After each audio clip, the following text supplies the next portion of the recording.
Le gouvernement doit nous répondre. Depuis 3 jours, le gouvernement est en fuite. C'est ça la réalité. On va reprendre. Monsieur Castaner, ministre chargé des relations avec le Parlement, c'est en quelque sorte un emploi fictif, mes chers collègues. D'ailleurs, souvenez-vous de ce qu'il a dit lorsqu'il a été nommé délégué En Marche. À propos du cumul de son mandat, on a dit il faut le maintenir.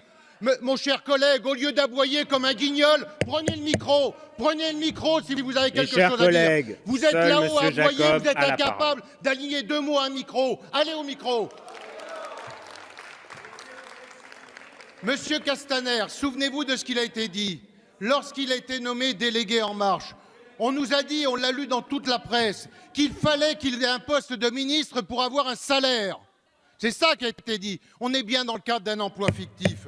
Ensuite, le Premier ministre qui nous fait un bras d'honneur, qui fera un bras d'honneur à notre président, qui fait un bras d'honneur à tous les groupes, qui fait un bras d'honneur au Parlement en disant « moi je ne suis pas concerné, c'est une affaire qui concerne la rive droite ». C'est-à-dire Beauvau et l'Élysée. Mais moi, je ne suis pas dedans et il refuse de venir.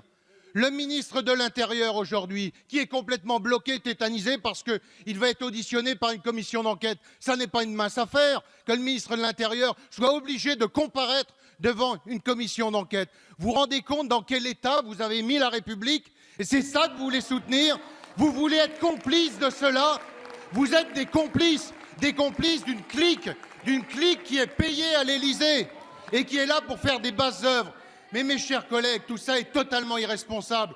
Comprenez bien qu'au sens de nos institutions, on a le droit d'exiger que le gouvernement soit ici et réponde devant la représentation nationale. On ne peut pas avoir un gouvernement qui fuit, qui se cache, qui se bunkérise. Le président de la République, qu'est-ce qu'il fait aujourd'hui? Il est totalement lui aussi bunkérisé, enfermé sans doute avec 2 ou 3 conseillers à penser je ne sais quoi. Aucune communication depuis 3 jours. Plus de gouvernement, plus d'expression du président de la République devant une affaire aussi grave. Est-ce que vous avez pris conscience de cela, mes chers collègues?